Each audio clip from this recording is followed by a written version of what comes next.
Okay, family, this Fry here with episode 10 of Slight Research.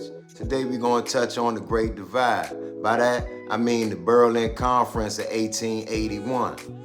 You got to know the grow. Facts, not fiction. The Great Divide.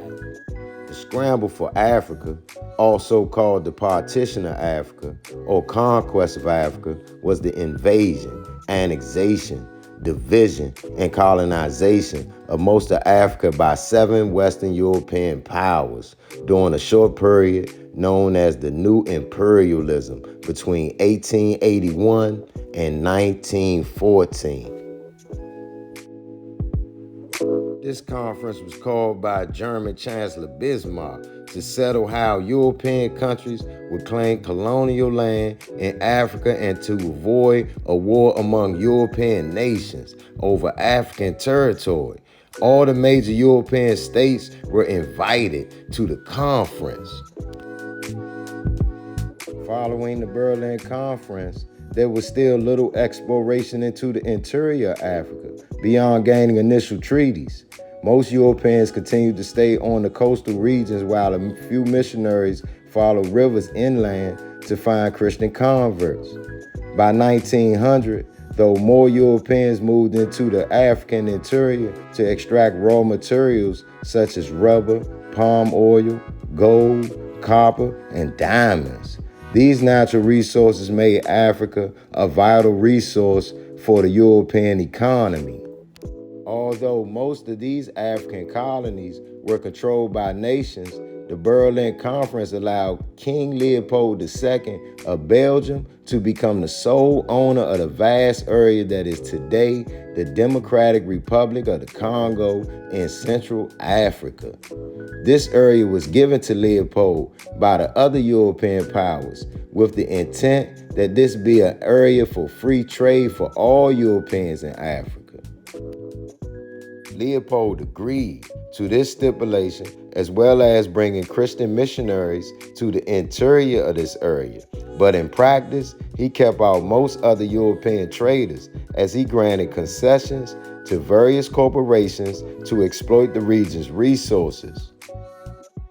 In 1908, it was revealed that under King Leopold's instructions, native people of the Congo were forced to farm wild rubber as a form of tax payment to the colonial government. Those who were unable to reach their rubber quota often had a hand or a foot chopped off or were killed by Leopold's agents. Once news of these abuses of power were brought to the public light, King Leopold was stripped of his colony, and the vast Congo region was ruled by the Belgian government until it became independent in 1960. By 1914, 90% of Africa had been divided between 7 European countries, with only Liberia and Ethiopia remaining independent nations. Many of the boundaries drawn up by Europeans at the Berlin Conference still endure today, with little regard to natural landmarks or historic, ethnic, or political boundaries established by the Africans themselves.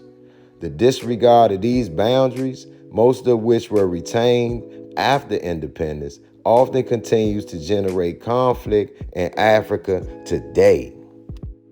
African nations began to emerge from colonial rule, first with Ghana, which gained its independence in 1957. By 2000, virtually all the former colonies had gained independence.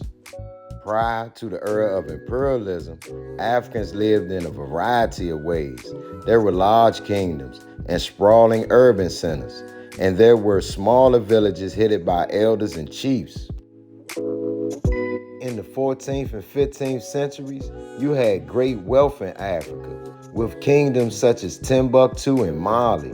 Great kings such as Mansa Musa, who still to this day is considered the wealthiest man who ever lived. Tales like these were heard about around the world. The lust for these riches and power is what many believe is the reason for Europe's violent exploitation of other people's God-given property.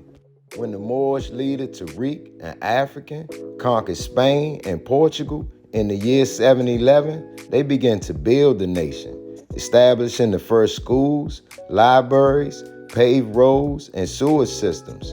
By the time the Moors left Spain and Portugal in 1453, the country was better. Not knowing the same countries, Spain and Portugal, would turn around and be some of the main players in the exploitation of Africans. So many in Africa to this day still don't have electricity, even though the continent has the majority of the world's resources. You have to know to grow. Facts, not fiction.